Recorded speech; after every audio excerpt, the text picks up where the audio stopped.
গলির মোড়ে একটা গাছ দাঁড়িয়ে, গাছ না গাছের প্রেতচ্ছায়া, আঁকাবাঁকা শুকনো কতকগুলি কাঠের কঙ্কাল শূন্যের দিকে এলোমেলো তুলে দেওয়া, রুক্ষ রুষ্ট রিক্ত জীর্ণ, লতা নেই, পাতা নেই, ছায়া নেই, ছাল বাকল নেই, নেই কোথাও এক আঁচড় সবুজের প্রতিশ্রুতি, এক বিন্দু সরসের সম্ভাবনা। ওই পথ দিয়ে জরুরি দরকারে যাচ্ছিলাম ট্যাক্সি করে।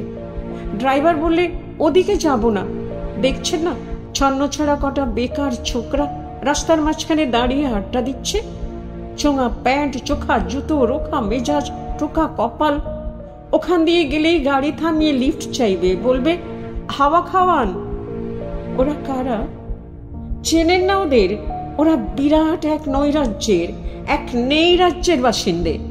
ওদের কিছু নেই, ভিটে নেই, ভিত নেই, রীতি নেই, নীতি নেই, আইন নেই, কানুন নেই, বিনয় নেই, ভদ্রতা নেই, শ্লীলতা শালীনতা নেই। ঘেঁষবেন না ওদের কাছে।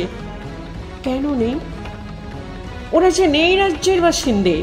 ওদের জন্য কলেজে সিট নেই, অফিসে চাকরি নেই, কারখানায় কাজ নেই, ট্রামে বাসির জায়গা নেই, মেলায় খেলায় টিকিট নেই, হাসপাতালে বেড নেই, বাড়িতে ঘর নেই, খেলবার মাঠ নেই, অনুসরণ করবার নেতা নেই, পেরানো জাগানো প্রেম নেই, ওদের প্রতি সম্ভাষণে কারো দরদ নেই।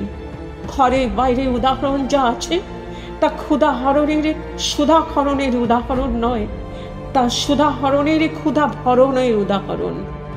শুধু নিজের দিকে ঝোল টানা। এক ছিল মধ্যবিত্ত বাড়ির এক চিলতে ফালতু এক রক, তাও দিয়েছিল পট করে। তাই এখন পথে এসে দাঁড়িয়েছে সড়কের মাঝখানে। কোত্থেকে আসছে সেই অতীতের স্মৃতি নেই, কোথায় দাঁড়িয়ে আছে সেই বর্তমানের গতি নেই, কোথায় চলেছে নেই সেই ভবিষ্যতের ঠিকানা। সে ছিন ক্ষেত, মনেহীন চোখ, চোখহীন মুখ, একটা স্ফুলিঙ্গহীন জিভে বারুদের স্তূপ। আমি বললুম, না, ওদিক দিয়েই যাব, ওখান দিয়েই আমার শর্টকাট। ওদের কাছাকাছি হতেই মুখ বাড়িয়ে জিজ্ঞেস করলাম, তোমাদের ট্যাক্সি লাগবে? লিফট চাই? আরে এই তো ট্যাক্সি, এই তো ট্যাক্সি, লে হালুয়া। সোল্লাসে চেঁচিয়ে উঠলো ওরা, সিটি দিয়ে উঠলো, পেয়ে গেছি, পেয়ে গেছি, চাল পানসি, বেলঘরিয়া। তিনটে ছোকরা উঠে পড়লো ট্যাক্সিতে। বললুম, কতদূর যাবে? এই কাছেই। ওই দেখতে পাচ্ছেন না ভিড়? সিনেমা নয়, জলসা নয়, নয় কোনো ফিল্মি তারকার অভ্যর্থনা। একটা নিরীহ লোক গাড়ি চাপা পড়েছে, চাপা দিয়ে গাড়ি উঠাও। আমাদের দলের কয়েকজন গাড়িটার পেছনে ধাওয়া করেছে। আমরা খালি ট্যাক্সি খুঁজছি। কে সেই লোক?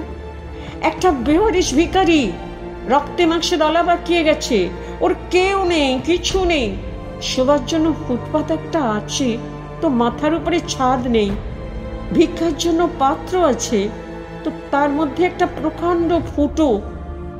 রক্তে মাখামাখি সেই দলা পাকানো ভিখারিটিকে ওরা পাঁজা খোলা করে ট্যাক্সির মধ্যে তুলে নিল। চেঁচিয়ে উঠল সমস্বরে, আনন্দে ঝাঁকৃত হয়ে, প্রাণ আছে, এখনো প্রাণ আছে। রক্তের দাগ থেকে আমার ভব্যতা ও শালীনতাকে বাঁচাতে গিয়ে আমি নেমে পড়লাম তাড়াতাড়ি। তারপর সহসা শহরের সমস্ত কর্কশে, কঠিনে, সিমেন্টে, কংক্রিটে, ইটে, কাঠে, পিচে, পাথরে, দেওয়ালে দেওয়ালে বেজে উঠল এক দুর্বার উচ্চারণ, এক প্রত্যয়ের তপ্ত শঙ্খধ্বনি। প্রাণ আছে, এখনো প্রাণ আছে। সমস্ত বাধা নিষেধের বাইরেও আছে অস্তিত্বের অধিকার। ফিরে আসতেই দেখি গলির মোড়ে গাছের সেই শুকনো বৈরাগ্য বিদীর্ণ করে বেরিয়ে পড়েছে হাজার হাজার সোনালি কচি পাতা। মর্মরিত হচ্ছে বাতাসে। দেখতে দেখতে গুচ্ছে গুচ্ছে উথলে উঠছে ফুল, ঢেলে দিয়েছে বুকের সুগন্ধ। উড়ে এসেছে রং বেরঙের পাখি, শুরু করেছে কলকণ্ঠের কাকলি। ধীরে ধীরে ঘনপত্র পঞ্জে ফেলেছে স্নেহার্দ দীর্ঘ ছায়া, যেন কোনো শ্যামল আত্মীয়তা। অবিশ্বাস্য চোখে চেয়ে দেখলাম কঠোরের প্রচ্ছন্নে মাধুর্যের বিস্তীর্ণ আয়োজন। প্রাণ আছে, প্রাণ আছে, শুধু প্রাণই আশ্চর্য সম্পদ। এক ক্ষয়হীন আশা, এক মৃত্যুহীন মর্যাদা।